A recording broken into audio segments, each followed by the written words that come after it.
கிருஷ்ணகிரி அருகே பள்ளி வளாகத்தில் நீர்த்தேக்க தொட்டி இடிந்து விழும் நிலையில் உள்ளதால் பிள்ளைகளை பள்ளிக்கு அனுப்ப பெற்றோர்கள் மறுப்பு தெரிவித்துள்ளனர்.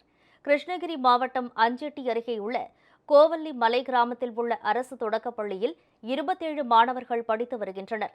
பள்ளி வளாகத்தில் கிராம மக்களின் குடிநீர் தேவைக்காக கட்டப்பட்ட மேல்நிலை நீர்த்தேக்க தொட்டி ஒன்று அமைந்துள்ளது. இந்நிலையில் நீர்த்தேக்க தொட்டி விரிசலடைந்து எப்போது வேண்டுமானாலும் விழுந்துவிடும் நிலையில் உள்ளதால் பிள்ளைகளை பள்ளிக்கு அனுப்ப பெற்றோர்கள் மறுத்துள்ளனர். பள்ளியில் மாணவர்களுக்கு வழங்கப்படும் மதிய உணவு தரமற்று இருப்பதாகவும் அவர்கள் குற்றம் சாட்டியுள்ளனர். எங்கள் ஊரில் 5ஆம் வகுப்பு வரைக்கும் ஸ்கூல் இருக்குது. பசங்க எல்லாமே வராங்க. வந்தாலும் ஒன்றுமே இது இல்லை. என்ன பண்ணுறது, டேங்க்குனால கொஞ்சம் பாதி பேர் கொஞ்சம் பயப்படுறாங்க. ஊர் பொதுமக்கள் கொஞ்சம் யாருமே பசங்க அனுப்ப மாட்டாங்க. அதனால் நாங்கள் கேட்குறது என்ன தெரியுமா, இந்த டேங்கு கொஞ்சம் நாங்கள் சரி பண்ணி கொடுத்தா போதும் நான் நினைக்கிறேன். இந்த உணவு சத்து உணவு நல்ல கூட இல்லை சார். நாங்கள் சாப்பிடும்போது ஒன்றுமே இல்லை. பசங்க எப்படி தான் சாப்பிட்றாங்க ஒன்றுமே தெரியல. அந்த குழம்பு பார்த்தா எல்லாம் தண்ணியாக இருக்குது. அது எப்படி தான் சாப்பிட்டு தான் படிக்கிறாங்க ஒன்றுமே தெரியல. 20 பசங்க இப்போ 27 பசங்க படிக்கிறாங்க சார் அந்த ஸ்கூலில். அந்த சப்போஸ் அந்த டேங்க் எதனா ஸ்கூல் மேலே விழுந்து சப்போஸ் ஆபத்து தான் என்ன சார் பண்ணுறது?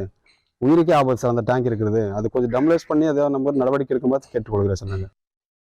இதனிடையே புதுக்கோட்டை மாவட்டம் விராலிமலை அருகே உள்ள லட்சுமிபுரத்தில் செயல்பட்டு வரும் அங்கன்வாடி கட்டடத்தின் மேற்கூரை பூச்சு இன்று பெயர்ந்து விழுந்தது. குழந்தைகள் வருவதற்கு முன்பாக விபத்து நடைபெற்றதால் யாருக்கும் எந்த பாதிப்பும் ஏற்படவில்லை. கட்டடத்தை இடித்துவிட்டு புதிதாக கட்ட வேண்டும் என வலியுறுத்தியுள்ள பெற்றோர்கள் மாவட்டம் முழுவதும் உள்ள அங்கன்வாடிகளின் தரம் குறித்து அதிகாரிகள் ஆய்வு செய்ய வேண்டும் என்றும் கேட்டுக் கொண்டனர்.